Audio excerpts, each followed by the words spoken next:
bienvenidos a Hoy Nos Toca a la Noche. Sin Diana de Glaui hoy, pero con el mismo equipo de siempre, para informarlos y para analizar la coyuntura y los hechos de la jornada. Son días de vértigo político porque el 22 de junio vence el plazo para la inscripción en la justicia electoral de las listas con las candidaturas. Y esta semana es probable que haya definiciones electorales importantes. Hoy mismo, la Unión Cívica Radical ratificó su permanencia en Cambiemos. Después de tantas idas y vueltas y de rumores de ruptura, el centenario partido finalmente decidió en su convención nacional no quitar los pies del plato de esta alianza. Eso sí, lo hizo con condiciones y con infinitas críticas al gobierno.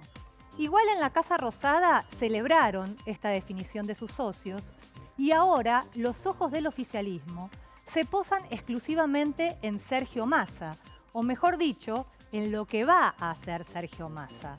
Esto es, si se va a quedar en Alternativa Federal y va a continuar el peronismo dividido, o si finalmente va a pegar el salto, va a cruzar el charco hacia el kirchnerismo. Es probable que el tigrense defina el jueves su futuro político en un encuentro con los integrantes de su partido, el Frente Renovador. Pero antes, mañana, se va a reunir en Córdoba con los fundadores de Alternativa Federal para tratar de ver si pueden salvar este espacio político que se propone como una tercera vía, como una fuerza antigrieta. Pero eso no es todo. Hoy también hubo dos fotos o dos imágenes que tuvieron impacto político judicial y que están relacionadas entre sí. Que el gobierno buscó resaltar y que el cristinismo hubiera preferido evitar. La primera foto es el presidente Mauricio Macri inaugurando esta mañana el Paseo del Bajo junto con la gobernadora María Eugenia Vidal y con el jefe de gobierno porteño Horacio Rodríguez Larreta. En esa imagen se lo ve a Macri, al presidente, agachándose y tocando con los nudillos el cemento para decir que en este gobierno hay obras viales, hay hechos concretos y no hay relato.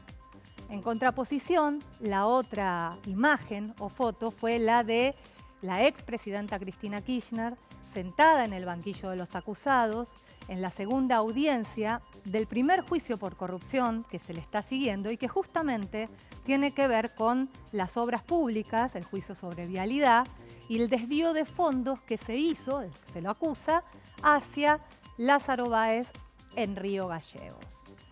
Pero va a ser una semana sin duda de definiciones, una semana que arrancó en realidad esta semana política el sábado pasado con el primer acto de campaña, aunque no es oficial, fue un acto de campaña en Merlo de los Fernández para inaugurar una plaza con el nombre de Néstor Kirchner. Y ese acto de campaña también generó una foto que despertó suspicacias y que se conoció hoy se difundió. Y en esa foto podemos ver al candidato presidencial de Unidad Ciudadana, Alberto Fernández, a la presidenta, a la expresidenta, Cristina Kirchner, candidata a vice, con Axel Kicillof y con la intendenta de La Matanza, Verónica Magario. Una foto que pidió expresamente Cristina sacarse y que se difundió hoy. ¿Será la fórmula para la provincia de Buenos Aires? Bueno, de todo esto vamos a hablar en minutos en Hoy Nos Toca la Noche. No se vayan.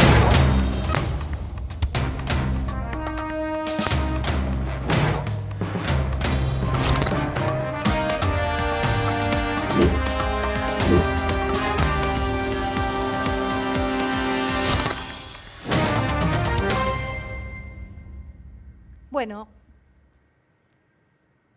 y sin dudas, uno de los hechos de la jornada fue la segunda audiencia del juicio que se le sigue a la expresidenta Cristina Kirchner por vialidad, el que quiso evitar la presidenta ir, pero que finalmente no le quedó más remedio. Y para eso, ¿quién mejor que Nicolás Luca para explicarnos lo que pasó. ¿Cómo estás, Nico? Buenas noches. Bien. Bueno, esta fue, en realidad, todo el mundo le dice segunda audiencia como para ubicarnos cronológicamente. Sigue siendo la primera audiencia. Hubo un cuarto intermedio de prácticamente una semana, del martes pasado al lunes, 6 días. Comenzó a las 10 de la mañana, fue larga, duró 4 horas con un mini cuarto de intermedio de 15 minutos. Y bueno, había que seguir escuchando las acusaciones. Vos fijate la cantidad de pruebas que habrá en contra, que empezaron con 4 horas el martes pasado, 4 horas hoy, y hay un nuevo cuarto intermedio hasta el lunes que viene, donde otra vez vaya a saber uno cuando termina de escucharse las acusaciones en contra de la expresidente Cristina Fernández. Lo que sí es, bueno, hubo algunos cambios. Sí. Dentro del recinto se sentaron de la misma forma, ¿no? Ella al fondo, Julio De Vido en primera fila, en segunda fila con Roberto Barata y Carlos Kirchner, el primo del expresidente, uno sentado al lado del otro. José López apartado, recordemos que José López está con tratamiento psiquiátrico dentro del sistema penal federal. Y Cristina, bueno, con sus abogados y, bueno, ejerciendo su derecho a la defensa de una forma extraña, porque en vez de escuchar... ¿Qué hacía? A ver, leía una revista. Leía una revista. Su abogado también ejercía el derecho a la defensa de su tutelada de una forma muy rara, porque se puso a leer el libro sinceramente. Escrito por Cristina, cada tanto comentaban algunas partes.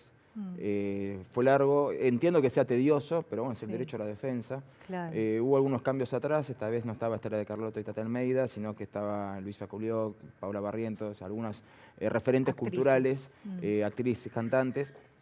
Pero bueno, fue otro día en el que se siguió leyendo la acusación hacia todo ese equipo de acusados. Sí. Cristina no se cruzó con De Vido, sí charló con el abogado de De Vido. No habló, con De Vido no se cruza, pero con Rusconi sí habló. Ella quiso evitar ir, ¿no? Quiso evitar ir de entrada, obviamente pidió permiso para no estar presente en el resto de la audiencia, pero como recordemos, es una sola audiencia que está dividida en partes. Ella no puede retirarse, tiene que escuchar las acusaciones. Por parte es una garantía del derecho a la defensa, por otra es una obligación. ¿Por qué? Porque es la única forma que tiene jurídicamente el tribunal de decir nosotros le dimos la garantía de la defensa. El tribunal le había dicho que podía no presentarse siempre y cuando tuviera actividad parlamentaria ese día. Como hoy no hubo actividad en el Senado, no le quedó otra que estar presente a las 10 de la mañana hasta las 2 de la tarde, una jornada larga. Entre los que la acompañaron, obviamente, estaba alguien que la acompaña a todos lados, estamos hablando de Oscar Parrilli. ¿Tiene que volver el lunes que viene? Exactamente, tiene que volver el lunes que viene a seguir escuchando las acusaciones. Hubo algunos comentarios a la prensa, uno de ellos del abogado de Julio De Vido y otro del propio Parrilli que te invito a escucharlo. Dale. Hay pruebas que no se aceptaron, que no se hicieron, hay pruebas hechas de ellos mismos, ¿no?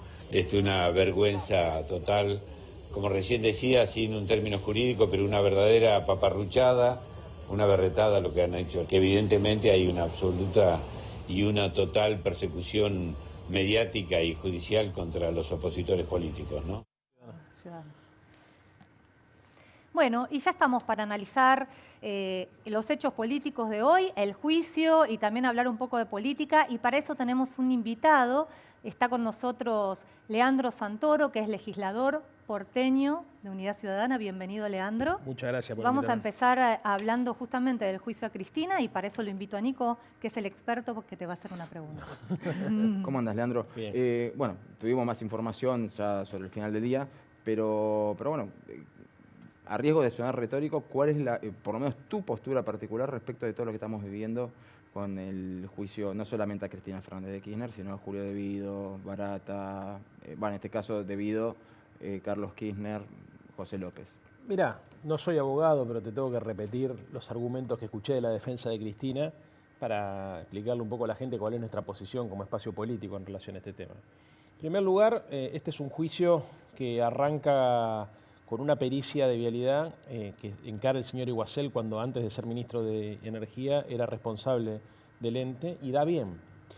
Después se eligen 51 horas para peritar y más adelante se toma la decisión de peritar solamente 5. O sea, Cristina se la juzga por 51 horas en la provincia de Santa Cruz y se peritan solamente 5. Las pericias no están terminadas. El juicio arrancó ahora, las pericias van a estar terminadas recién en agosto. Por último, todas las obras son responsabilidad de la provincia de Santa Cruz. El Estado Nacional lo que hizo fue transfirió el dinero, la partida presupuestaria, pero quien licitó y llevó adelante los actos administrativos es la provincia de Santa Cruz. Cristina no firmó ningún tipo de expediente. Motivo por el cual la defensa planteó en su momento, primero ante la Cámara y después ante la Corte, la necesidad de ampliar prueba y de corregir algunas cuestiones para evitar nulidades. Eso no se tomó en cuenta, bueno, fue ese tironeo con la Corte, y la posición nuestra es que se está vulnerando el derecho de defensa, básicamente porque no están terminadas las pericias, porque las juzgan por 51 casos y en realidad se están peritando menos del 10%, porque no se le permitió incluir prueba que el abogado había pedido en su momento, comparaciones con otras provincias, y porque no hay ningún acto administrativo firmado por ella. ¿Ahora solo decís por Cristina sola o por todos los acusados? No soy abogado, yo te digo, digamos, la posición política nuestra, mi función no es defender como jurista a nadie porque no lo soy. La posición política nuestra oficialmente es esta, digamos. Ahora, está bien, más allá de las formalidades, no vamos al hecho concreto. Hoy se conoció una escucha de Lázaro Báez con su abogado, en el que dice que él estaba administrando bienes que eran del que está arriba, o sea, en una suerte de reconocimiento de que era testaferro de Néstor Kirchner. Esto puede cambiar, digamos, la situación de Cristina en la causa sobre vialidad. Cambiaría todo. No, porque lo que tiene que demostrar es algún tipo de documento que compruebe eso. O sea, si yo, por ejemplo, digo que mis bienes son tuyos y que en realidad vos me usaste como testaferro, yo tengo que demostrar judicialmente eso, porque también uno puede intuir que esa declaración puede estar orientada hacia obtener algún tipo de beneficio procesal. Y mucho más si es una escucha, no estamos hablando de una declaración. Y mucho más si esa escucha es ilegal. Habrá que verlo, yo no la escuché, lo leí recién en el teléfono. O sea que el Estado benefició a un amigo del presidente del entonces, que había sido un empleado bancario y que de la noche a la mañana se hizo millonario sin ninguna cosa pero por el plan de obras, eso lo tiene que explicar. Pero el plan de obras, no, porque el plan de obras lo votó el Parlamento. Y no hay ningún diputado que esté llamado a indagatoria. El plan de obras lo vota el Parlamento. Entonces, yo lo que tengo para decirte en relación a este tema, primero, te insisto, no soy abogado, no leí el expediente, es una irresponsabilidad venir a la televisión a hablar de lo que uno no sabe. Entiendo que ustedes me lo pregunten, yo puedo hacer un enfoque político, te puedo decir, mira, los argumentos de la defensa son estos. Yo no soy ni abogado ni soy parte de la defensa, motivo por el cual, digamos, si me querés seguir preguntando sobre estos temas, a ver, yo a Báez no lo conozco, a Devido no lo conozco, ¿qué te puedo decir? Bueno, vamos a la parte política. ¿Cómo crees que afecta a la campaña el juicio? No le afecta. A ver, no afecta a la campaña, a lo mejor seguramente a los seguidores de Cristina la votan de cualquier forma. Ahora, ustedes están tratando de seducir a través de Alberto Fernández a peronistas que no son kirchneristas, a gobernadores. No los afecta a los gobernadores aquellos que hagan un acuerdo con Cristina tiene 12 causas. Sí, pero 11 tiene, pero perdóname, en la Argentina rige algo que se llama principio de inocencia. En segundo lugar, creo que está más que comprobado por las escuchas al señor Stornelli y otras maniobras que son difíciles de explicar, como por ejemplo que de las 11 causas 9 las tenga el señor Bonadío. Es improbable en términos estadísticos que eso suceda, absolutamente improbable, que la justicia tiene finalidades políticas. Y yo creo que el electorado nuestro lo sabe. Y creo que hasta se ha dado cuenta el electorado que no es nuestro, que inclusive muchas personas dicen, yo desconfío de cosas que sucedieron en el kirchnerismo, pero no estoy de acuerdo en que se investiguen de esta manera. Porque la verdad es que con el tiempo, y esto acordate de lo que yo te estoy diciendo acá, la mayoría de estas causas van a caer por nulidades y a la gente le va a quedar la sensación de impunidad. Pero no porque la defensa construya argumentos, sino simplemente porque es imposible llevar adelante un proceso si vulnerás el derecho de defensa, si no seguís los principios y las garantías elementales. Y esto es lo que está pasando.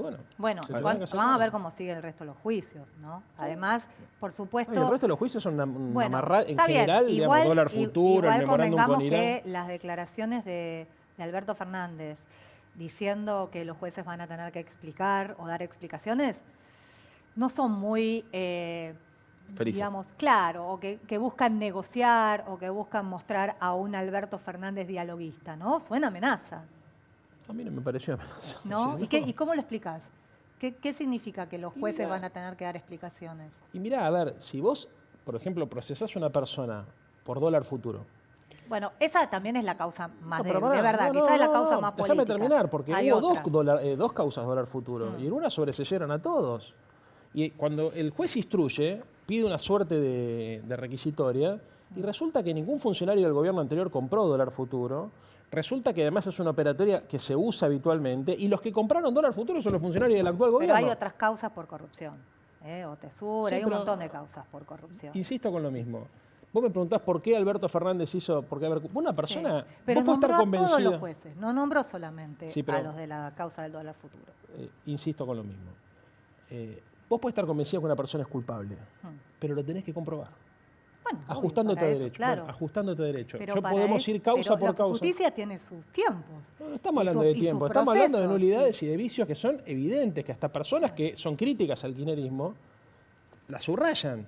A ver, yo he escuchado, por ejemplo, juristas como Gil Lavedra, que están cerca de Cambiemos, que dicen, muchachos, esto es una vergüenza. Ahora, lo que en están haciendo". caso, como vos bien marcaste recién, que Perdóname, la causa de los cuadernos. ¿Vos viste las barbaridades que dijo el señor Stornelli? El señor Stornelli le pide al señor D'Alessio que le ponga falopa al supuesto amante de su mujer para cortarlo. No, bueno, te estás concentrando en eso Pero es cuando el tipo que juzga. la causa Es el de tipo que los acusa. cuadernos tenés a Todo 35 lo que vos empresarios y funcionarios reconociendo Todo lo que vos quieras, que todo hubo lo que- corrupción. mira, Bueno, no. porque si no nos desviamos No, del no eje. estamos desviando del eje, estás equivocada vos.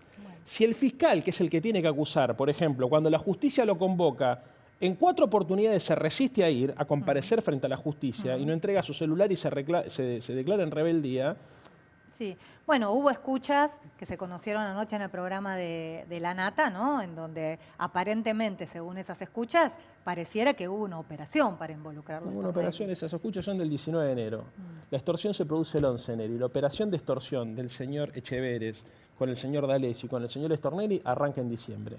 vos recién marcabas que... Todo lo que te estoy diciendo es real. Aparte te digo una cosa, es real, pero no te lo digo, vos fíjate que mi postura no es ni de fanatismo, ni al contrario. Yo quiero que, digamos, que si el que robó tiene que ir en cana, impunidad para nadie, justicia para todo, pero hay que demostrarlo, porque mañana, así como se la agarran con Cristina o con cualquiera, se la pueden agarrar con Pero cualquiera por de los que supuesto, y estamos por eso hablando. la justicia tiene sus tiempos y sus procesos, no que es un problema de lamentablemente tiempos. es largo. Pero no es un Bueno, problema de tiempo, es un pero- a ver, por ejemplo, yo te acuso de 51 delitos, pero voy a periciar solamente 5. Yo no te puedo acusar algo genérico, yo te tengo que acusar de algo concreto. Si yo te digo, mira, vos cometiste 51 delitos, la pericia es la madre de la prueba, te lo tengo que demostrar. Es una locura lo que está pasando en la Argentina, lo estoy diciendo en serio, más allá de la cuestión de fondo, es tan violento, digamos, la arbitrariedad en la forma, que lo que va a terminar provocando en el tiempo es que la Corte va a tener que revisar y van a terminar volteando la causa por nulidades y le va a quedar a todo el mundo la sensación de impunidad. Bueno, Hago una eso en este consulta caso, porque ¿no? todavía queda como... Estamos tratando de entender qué fue lo que pasó por la cabeza de Cristina como Sí. para correrse medio paso e ir igual en la fórmula, pero como vicepresidente. Sí. En base a todo lo que vos planteaste, que si se caen todas las causas, a la gente le va a quedar la sensación de impunidad, con lo cual también afectaría la imagen de Cristina. ¿Es por eso que terminan designando a Alberto Fernández, un hombre que no estuvo los últimos 7 años de gobierno, con lo cual estaría como más limpio para la sociedad, a riesgo de que sea menos conocido? No, es porque se hace una evaluación integral del tema. A ver, la correlación de fuerza en América Latina es muy desfavorable para los espacios políticos como el nuestro, que tiene una ideología más de centro-izquierda. La situación socioeconómica en la Argentina es muy delicada y se va a necesitar construir consensos, y los modos de Alberto son más útiles para construir consenso que los modos de Cristina, que es una personalidad mucho más confrontativa. Me parece que además hay un intento en tratar de abroquelar un sector del peronismo que la respetaba a Cristina, pero que tenía rotos los puentes. Y Alberto es un hombre de diálogo y ha construido, incluso ha logrado que muchos de esos gobernadores, por ejemplo, se acerquen a Cristina gracias a sus oficios. El caso, por ejemplo, del gobernador de Entre Ríos. Sí. Me parece además que, más allá de la cuestión judicial y todo esto, lo cierto es que un presidente como Cristina iba a tener el desgaste de 8 años de gestión, y eso le hubiese significado una merma muy fuerte en su capacidad de gobernar, lo que los politólogos llamamos la gobernabilidad. No hubiese tenido esa primavera o ese veranito que tienen los presidentes los primeros días, porque no es lo mismo arrancar de cero que arrancar con el desgaste de 8 años. En este contexto me parece que la elección de Alberto está mucho más pensada para gobernar la Argentina y llevar el barco a buen puerto que para ganar las elecciones. Está bien, ahora pareciera, ¿no?, que lo que ustedes están diciendo es como separar como si fuera una cosa de personas nada más. Es verdad, carácter de Cristina, carácter de Alberto. Cristina es más agresiva. Alberto, pese a sus tweets con insultos que dijo que bueno, que se había calentado, es una persona más dialoguista. Sí. Pero la realidad es que igual Alberto es la cabeza de un movimiento que piensa de determinada forma sobre muchas cosas. Venezuela, memorando con Irán, el tema de las causas de corrupción, digamos. ¿Alberto puede ser dialoguista? pero es la cabeza hoy de un movimiento que es el kirchnerismo, que todos sabemos lo que piensa y lo que propone. O sea, Entonces, básicamente, ¿no afecta al núcleo duro del votante de ¿qué va a Cristina? pasar? O sea, ¿va a ser No. otra cosa, Alberto, distinto a lo que hizo el kirchnerismo? Lo que vos llamás modos, nosotros en ciencias sociales llamamos método también. Y eso tiene otro rango. Hay métodos que sirven para un momento y hay métodos que sirven para otro. Yo recién utilizaba la palabra modo para simplificarte en relación a tu pregunta anterior de, bueno, porque si puede enganchar con un sector del peronismo, ¿no? Yo creo que sí, eso tiene mucho que ver con los modos, pero también hay algo que tiene que ver con el método. Alberto tiene otro método de hacer política y ese método me parece que es más acorde para el momento actual. De hecho, yo soy amigo de Alberto y construí la relación porque me siento cómodo con esa forma de ver la política. Alberto tenía posiciones muy críticas al kirchnerismo, yo era candidato del kirchnerismo y nos juntábamos a morfar cada 2 o 3 meses y podíamos compartir ideas sin que eso signifique una ruptura ni nada. En ese sentido me parece que sí. Después hay matices, o sea, yo te puedo asegurar que dentro del kirchnerismo no pensamos todos igual. O sea, yo tengo mucho respeto por un montón de compañeros, pero tengo formas distintas, objetivos distintos, formaciones distintas, lecturas distintas de la realidad. Bueno, acabas de abrir una puerta a un lugar en el cual te metiste solo. Sos amigo o sea, conocido amigo o amigote de Alberto Fernández, con lo cual estaría bueno que saber algunas cosas, ¿no? En un momento era notable, es un tipo que cuando fue crítico de Cristina fue bastante transparente. ¿Qué le pasó por la cabeza al momento de empezar a acercarse nuevamente a Cristina?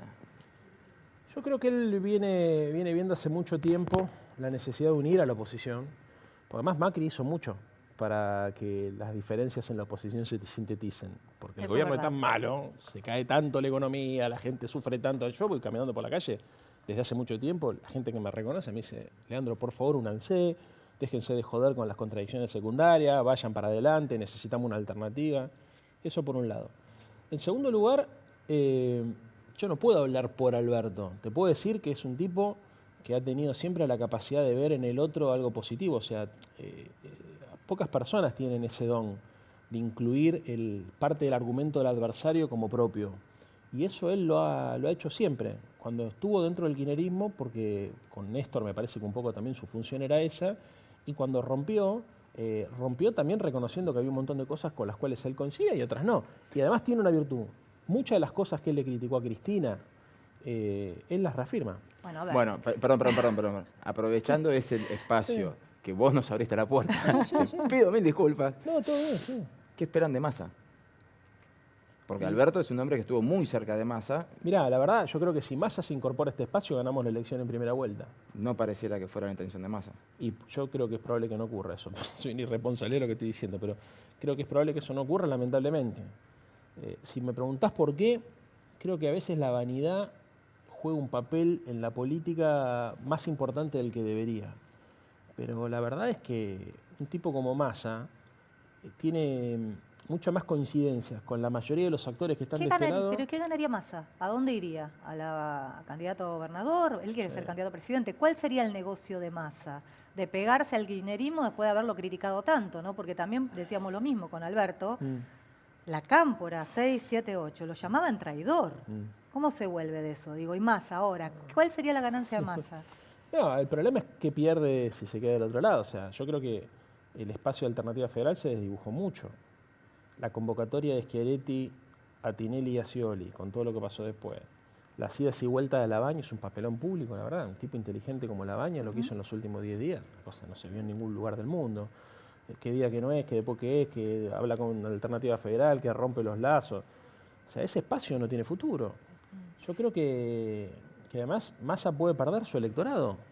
Su propio electorado le exige juntarse con nosotros, sus intendentes, los intendentes de Massa, sus diputados nacionales. Sí, los intendentes sí, el electorado habría que ver.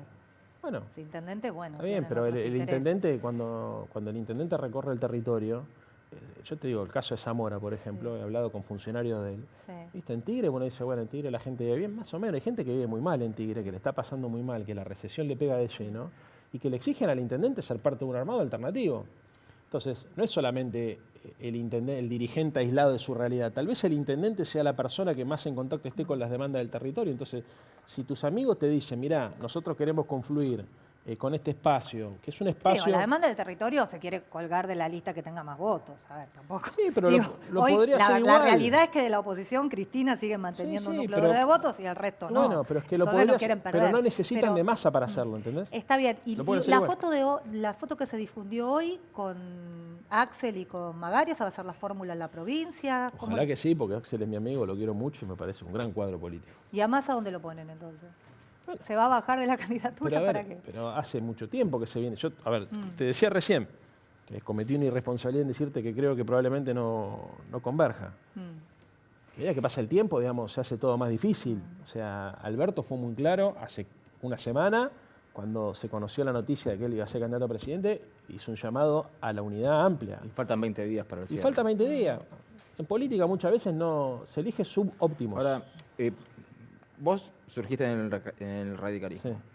Hoy tuvimos la Convención Nacional de la UCR, escuchamos discursos de todos los tonos, algunos muy críticos del gobierno, otros poniendo paños fríos, más allá de los cantitos de la entrada, que me parece que fueron un poco desubicados para la convención. ¿Qué opinión te merece a vos el rol que está jugando la UCR hoy al exigirle al gobierno que, está bien, nos quedamos, pero con condiciones? No vi que dijeran eso, por lo menos las condiciones. Yo creo que, por lo que vi, ratificaron su pertenencia a Cambiemos. Pero exigieron apertura, Parece bien. más lugares. A ver, si vos me preguntás a mí, yo creo que el radicalismo hace mucho tiempo que giró a la derecha. ¿Seguís formando parte del radicalismo? No. Y tampoco, yo culturalmente sí me siento radical porque me creé en un comité y milité 25 años ahí, pero no me siento parte, la verdad, hasta inclusive los miro por la televisión, tengo muchos amigos, Karina Banfi, Facundo, o sea, gente con la que comparto, inclusive los legisladores de la ciudad del radicalismo son amigos míos, me invitan a los cumpleaños, o sea, los quiero, pero no me siento parte de esa familia ya. Tengo una visión de la Argentina muy diferente. ¿Por qué? Porque yo tengo una concepción de izquierda, yo particularmente, no el kirchnerismo, hay de todo en el kirchnerismo. Yo me siento muy cercano a lo popular, ¿viste? Me identifico con la gente que sufre. He ido a country, tengo amigos que viven en country que me invitan cada tanto, pero no me siento cómodo con la lógica del country. ¿Y crees que el radicalismo perdió esa conexión? Sí. Pero ¿no será que lo que le pasó al radicalismo es que sus electores se pintaron de amarillo? Sí, Digo, lo que también. perdió fue los electores, digamos, También. y no le quedó otra que ir con Bueno, pero Macri porque... Sí, coincido, porque sufrieron una crisis de identidad. El radicalismo con Alfonsín tenía un perfil socialdemócrata muy definido, con Raúl. Cuando Raúl se enferma ya había un giro hacia la derecha muy fuerte. Yo tuve la suerte de ser muy amigo de Raúl, a pesar de la diferencia generacional, de charlar mucho con él, de compartir viajes, cumpleaños. Y el Raúl lo veía venir, este giro hacia la derecha. Era una suerte de antiperonismo bobo. Alfonsín decía muchas veces, hay gente que se afilió al radicalismo para combatir contra el peronismo, pero no por las cosas malas del peronismo, sino por las cosas buenas. Y eso se empezaba a ver cada vez más, ¿viste? Gente que decía, bueno, a mí me molesta, a ver, cosas para criticar todos los partidos tienen, ¿no es cierto? Pero nosotros una de las cosas que veíamos con Alfonsín vivo es que la crítica de muchos dirigentes radicales hacia el kirchnerismo, hacia el primer kirchnerismo, no era por las cosas que el kirchnerismo no hacía o hacía mal, sino por las cosas que desde la perspectiva incluso de Alfonsín se hacían bien, y eso nos llamaba mucho la atención. Y bueno, eso obviamente fue provocando una pérdida de identidad. El PRO es un partido profesional, estudia la sociedad, tienen propuestas, o sea, son mucho más profesionales que los radicales, los militantes del PRO, y obviamente fueron comiendo parte de su base de representación social. Ahora, un partido político, digamos, tiene una responsabilidad con su historia, con su doctrina, con su identidad.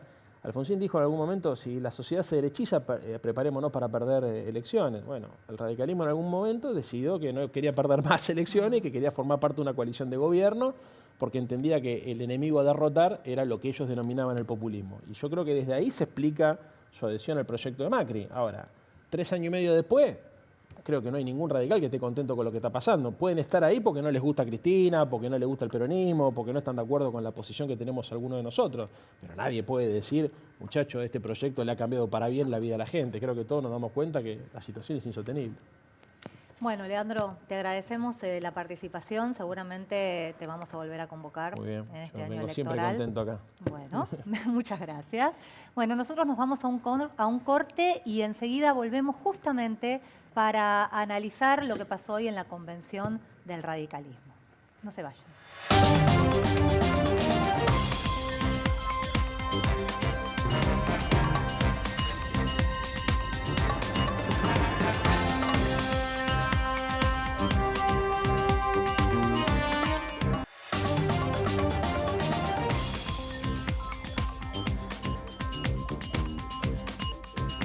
estamos en Hoy Nos Toca la Noche para analizar uno de los hechos también importantes, políticos, de la jornada, como fue la Convención Nacional del Radicalismo y la ratificación de que el centenario partido sigue en Cambiemos. No sacan los pies del plato, señores, después de tanta ida y vuelta y tantos rumores de ruptura y tantas críticas. Eso sí, hubo muchísimas, infinidades de críticas al gobierno y muchas condiciones para seguir estando y siendo parte de esta alianza. Pero para eso tenemos hoy en el programa a la diputada de Cambiemos, radical ella, Josefina Mendoza, para que nos cuente. Estuviste ahí, bienvenida, Josefina. Muchas gracias. ¿Qué significa ver lo que pasó hoy? Porque por un lado, te digo la sensación que me quedó. A Cornejo hablando, votando, ratificando, pero las críticas que hizo sobre el gobierno, le faltó decir Macri gato. No, bueno, por un lado me parece que quizás una de las cosas que más rescatamos los y las radicales tiene que ver con que somos el único partido que se da este tipo de discusión, ¿no? Sí. Porque más de 300 convencionales de todo el país, en total son 346, o sea, hoy había alrededor de 320 convencionales, dando su posición, por supuesto una posición mayoritaria y contundente de la ratificación del radicalismo en la Alianza Cambiemos, con una resolución que se votó también mayoritariamente y que podemos detallarla en todo caso punto por punto, qué fue lo que se ratificó concretamente, pero que tiene que ver con la vida de un partido político que, como vos decías, es centenario y que cada 2 años se da una discusión de este tipo que, a mi entender, pone en valor lo que significan los partidos políticos, ¿no? Y lo que significan para la política y para la vida en democracia. Hoy el radicalismo volvió a ratificar su pertenencia a Cambiemos, es decir, al frente electoral que se constituyó en Gualeguaychú y que incluso hoy, 4 años después, la ratificación de Cambiemos obtuvo más votos que los que había obtenido en el 2015 en Gualeguaychú, sí, después de una convención de más de 15 horas de discusión, con posiciones encontradas, porque ustedes recordarán que una posición era la de un frente quizás más amplio, donde se incluía Sergio Massa, y la otra posición es la que luego se llamó Cambiemos, con el PRO y la coalición cívica.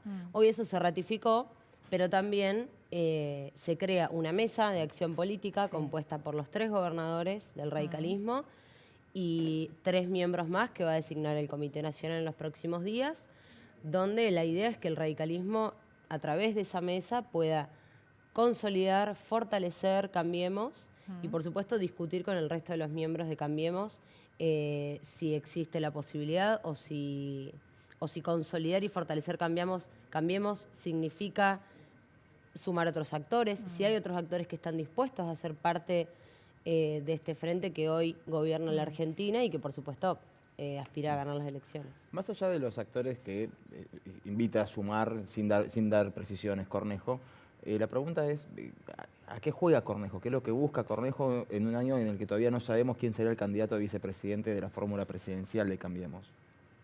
Bueno, yo creo que Alfredo fue muy claro en su discurso. Él lo que dice es que hay una posibilidad de que vuelva el kirchnerismo y por lo tanto hay que ampliar Cambiemos. Lo dijo abiertamente. Eso lo dijo así él en su discurso.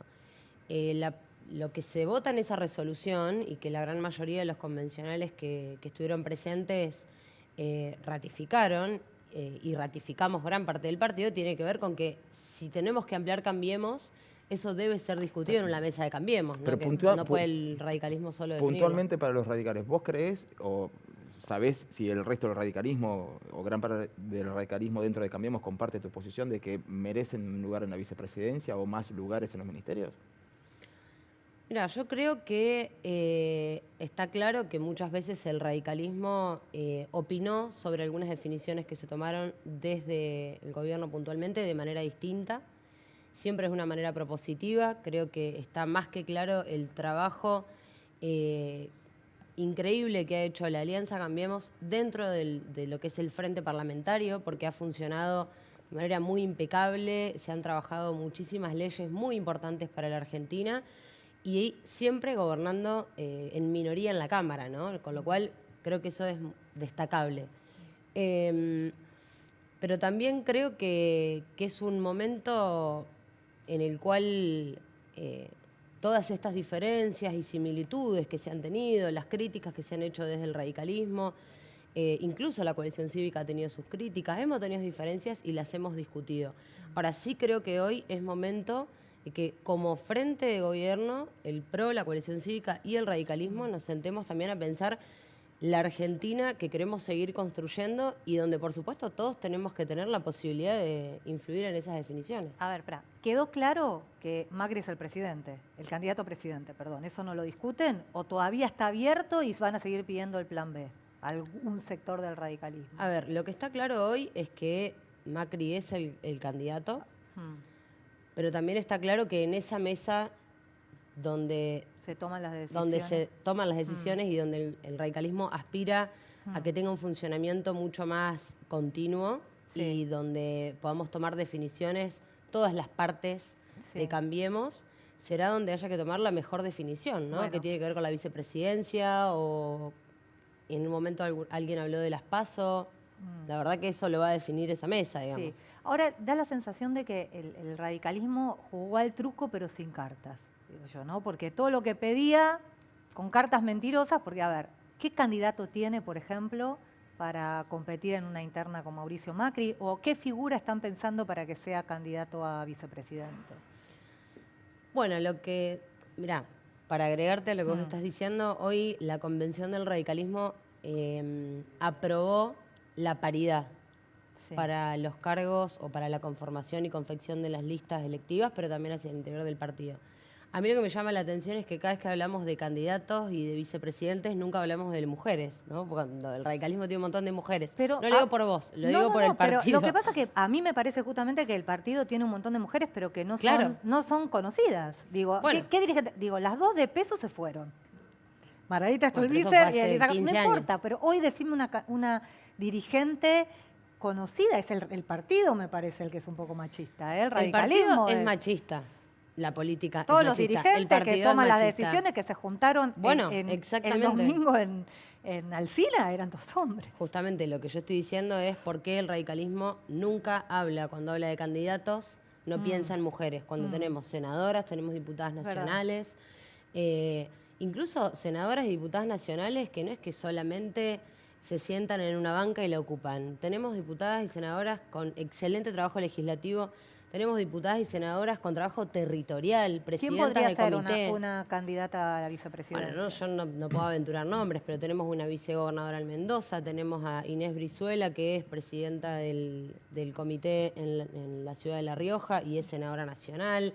Diputadas nacionales, somos muchas y todas con... Una jueza en la Corte también de Mendoza, creo que había llegado con impulso del radicalismo.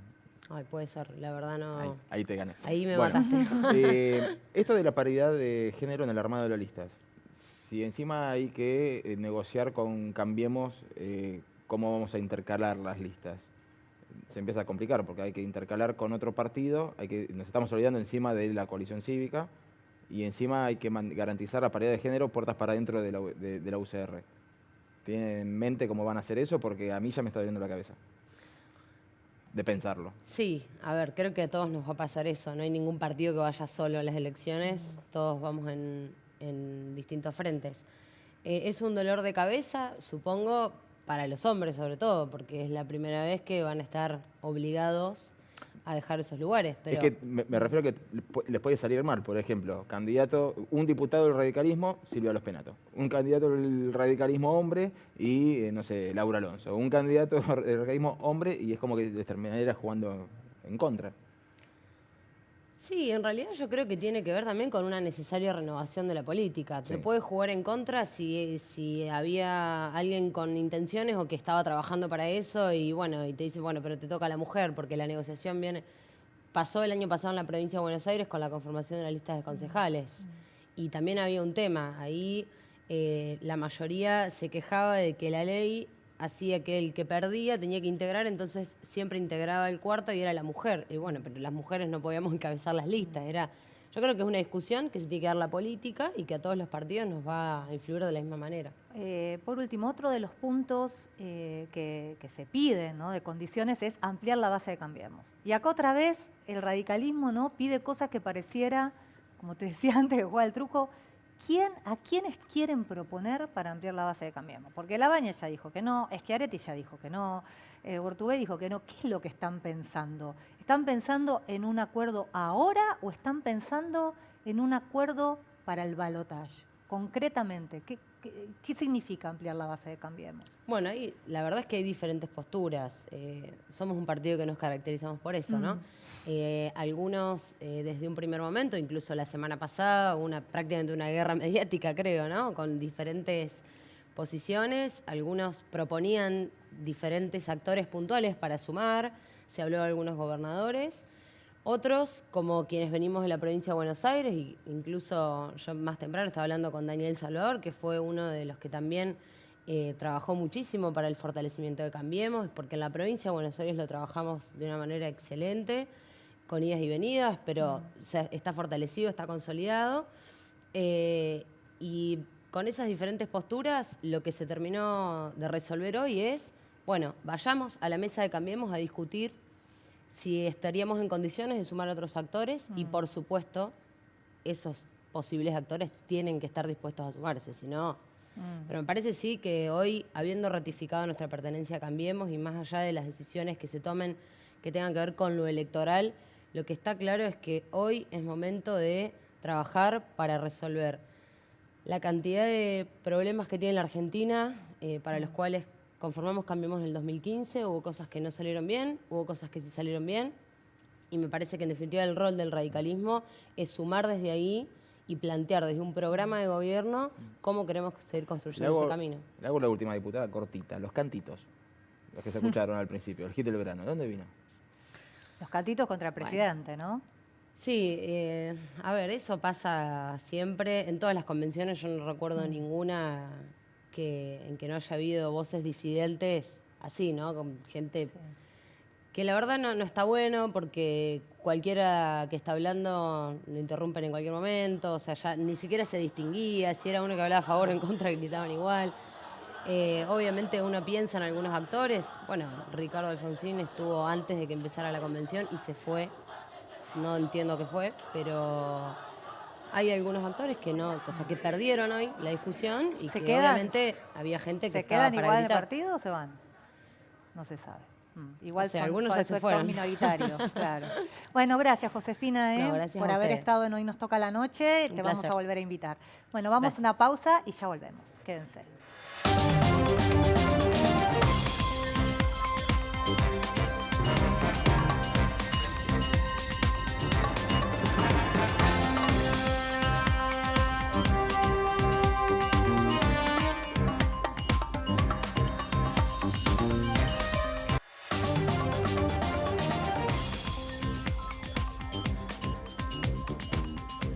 Seguimos en Hoy Nos Toca la Noche y ahora con las noticias del mundo del deporte, y para eso lo tenemos a nuestro especialista Santiago Ladino. ¿Cómo te va, Santi? Buenas noches. Buenas noches. Sí. ¿Y qué nos tenés hoy? En el mundo del atletismo nacional hay novedades. Se trata de Florencia Borelli, que se coronó campeona del Sudamericano de Lima en la distancia 5.000 metros. Fue medalla de oro, récord argentino, además. Se clasificó para el Mundial de Doha y es madre de Milo, de 4 años. ¿Y es habitual que las atletas de alta competencia sean madres, Santiago? No es algo habitual, pero bueno, acá estamos como para justamente subrayar esto de que la maternidad y los objetivos personales, deportivos, tranquilamente se puede seguir estando en el alto rendimiento, en el alto nivel y tener logros tan importantes como estos. No es el único caso. Marita Peralta, por ejemplo, también es madre. Karina Fuentealba, Dayana Ocampo, madres y atletas destacadas en el mundo del atletismo. Es, como te decía, no es algo habitual, pero no es imposible que ambos roles puedan seguirse combinando, ¿no? Igualmente, ser madre no es un obstáculo en comparación a lo que va a tener que enfrentar Florencia Borelli, al igual que tantos otros deportistas del alto rendimiento, porque ahora en septiembre el ENAR va a tener que hacer un ajuste, un recorte de becas de los deportistas argentinos, que en 2 meses se va a disputar el Panamericano también en el mismo lugar en Lima, y se prevé un recorte muy, muy importante, de los cuales los 811 becados actuales, hay un lote de 56 deportistas de élite que cobran alrededor de entre 34 y 48 mil pesos. Pero ¿qué sucede con el resto? Los 755 becados también, si no logran, si no se suben al podio, ¿no? En este Panamericano, si no traen una medalla al país, esas becas se van a recortar y no van a poder seguir percibiendo los 15.000 o 22.000 pesos que actualmente tienen. ¿Y eso es porque por recorte presupuestario? Claro, tal cual. Esto es un recorte presupuestario donde hoy por hoy el ENAR no absorbe ese 1% de las compañías celulares que recibió hasta el 2017 y después por recortes presupuestarios se tuvo que adaptar, y ese 1% hoy por hoy lo absorbe el Estado.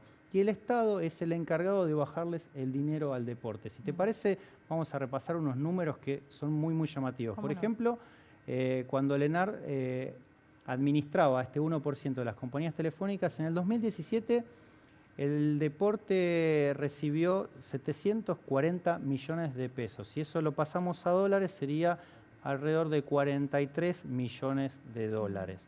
En el 2018, ya sin el ENAR absorbiendo este 1% de las compañías celulares, el Estado les bajó 900 millones de pesos. Si lo pasamos a dólares, son 39 millones de dólares. Y para el 2019, 1.116 millones de pesos, que si lo pasamos a dólares son 24 millones de dólares. La mitad de lo que percibía cuando el ENAR gestionaba este 1% de las compañías celulares. Por supuesto que los deportistas, a la hora de tomar estas becas, no solo les sirve obviamente para vivir y para poner sus energías en el deporte pura y exclusivamente, en el caso de Florencia Borelli como otras de las chicas que nombré, es doblemente laborioso esto, porque obviamente también tienen una familia que mantener ahora. Y encima el dólar, la disparada del dólar, el peso que cada vez pierde más poder de compra, ¿qué pasa? Los deportistas se ven muy afectados con esta diferencia económica que tenían desde el 2017 al 2019, porque, como te decía, el ENAR al gestionar ese 1% y bajarlo al deporte, rendía muchísimo más el dinero, porque también ese 1% de las telefonías luchaban para que se siga manteniendo con los aumentos que permanentemente cada año tiene. Por ejemplo, en 2017, a la fecha, el aumento en las telefonías celulares son del 118%. Imagínense lo que hoy por hoy está sufriendo el deporte, donde si hoy por hoy estos deportistas de élite en el Panamericano no consiguen grandes resultados, van a tener que adaptarse a los recortes y no van a poder tener esas becas. Bueno, no es una buena noticia, Santi. No es una buena noticia para el deporte. Lamentamos y esperemos que todos estos deportistas de élite puedan conseguir esos resultados, así pueden seguir teniendo esas becas, porque sería un retraso muy, muy grande para el deporte nacional. Gracias, Santi.